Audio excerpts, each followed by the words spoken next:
Il écrivait pour respirer. Carla Bruni révèle le combat de Sarkozy en prison. Carla Bruni a longtemps, et, con accent aigu, con accent aigu, considéré comme le soutien moral le plus solide et le plus indéfectible de Nicolas Sarkozy, non seulement dans leur vie conjugale, mais aussi sur son chemin intellectuel et créatif. Pour elle, chaque livre de son mari n'est pas simplement une publication, mais un jalon marquant les étapes cruciales de sa vie. Ainsi, à chaque sortie d'un nouvel ouvrage de Nicolas Sarkozy, la présence et la voix de Carla Bruni revêtent une signification particulière, à la fois profondément personnelle et manifestant un soutien public sans réserve d'une épouse qui comprend intimement ce que son mari a traversé. Sa prise de parole actuelle, coïncidente avec la parution de Le journal d'un prisonnier aux éditions Fayard le 10 décembre, témoigne de l'ampleur de son attachement et de son empathie envers un livre écrit dans des conditions d'une rigueur exceptionnelle. Sur les réseaux sociaux, Carla Bruni a choisi une expression simple mais percutante, une photo où elle pose fièrement aux côtés de l'ouvrage, accompagnée de quelques lignes empreintes d'émotion. Dans son récit, elle souligne que Nicolas Sarkozy a commencé à écrire dès ses premiers pas en prison, dans un état de tension nerveuse et d'une fragilité extrême.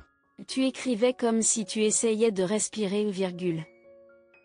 Cette phrase ne décrit pas seulement l'acte d'écrire, mais évoque une lutte intérieure farouche, où chaque ligne devient une respiration, l'unique moyen pour lui de préserver sa lucidité et son humanité.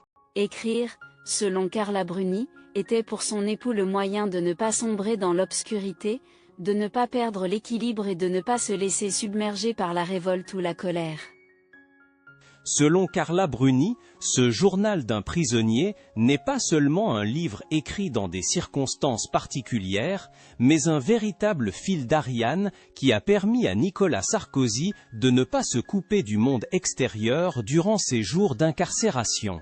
Derrière les barreaux, chaque page écrite est devenue un pont entre lui et la vie quotidienne, l'aidant à maintenir le lien essentiel avec son âme, avec le sens de l'existence, ainsi qu'avec sa famille et ceux qui, dans le silence, continuaient de l'aimer et de le suivre.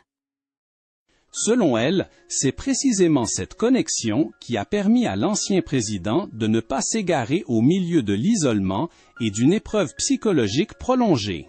Pour Carla Bruni, l'ouvrage dépasse largement le cadre d'un simple journal intime. Elle le qualifie de « prodige d'humanité et de tendresse ». Où le lecteur peut découvrir non seulement la douleur et les déchirements intérieurs, mais aussi une source de vitalité, de vérité, ainsi qu'une profondeur de réflexion et une sagesse distillée par l'adversité. Dans chaque ligne, d'après ces mots, on peut ressentir les battements d'un cœur qui ne cesse de se tourner vers l'humain et la vie, malgré la dureté de la situation. C'est pourquoi Carla Bruni a conclu son partage par un appel vibrant de confiance à ses abonnés, lire le journal d'un prisonnier sans hésiter, comme une manière de comprendre, de compatir et de toucher la part d'humanité la plus profonde de l'œuvre. Loin de s'arrêter au seul récit d'un homme face aux tourments judiciaires et aux jours de privation de liberté, le journal d'un prisonnier ouvre également une perspective plus intime sur les blessures silencieuses que l'incarcération inflige aux êtres les plus chers. À travers ses écrits, Nicolas Sarkozy montre que la peine de prison n'est pas qu'une épreuve individuelle, mais un séisme moral qui s'étend à toute la famille, particulièrement aux enfants, encore trop jeunes pour saisir toute la cruauté de la situation.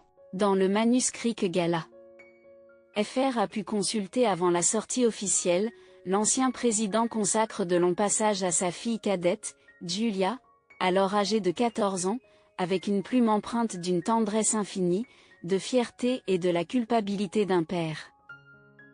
Il relate le jour de son transfert à la prison de la Santé, dans le 14e arrondissement de Paris, comme l'un des moments les plus hantés pour sa famille.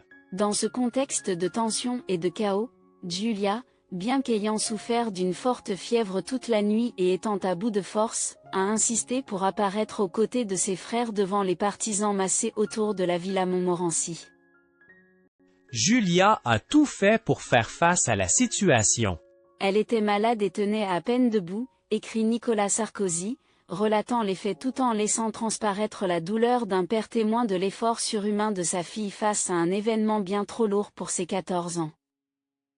Consciente de la portée symbolique de cette apparition, non seulement pour le public, mais surtout pour Nicolas Sarkozy lui-même, l'adolescente a adressé à sa mère une phrase bouleversante. « Je veux être avec papa, il sera trop déçu de ne pas me voir, je ne peux pas le décevoir. » Afin de protéger leur fille de la pression médiatique croissante et des regards indiscrets, Carla Bruni et Nicolas Sarkozy ont ensuite décidé d'envoyer Giulia à l'étranger pour un temps.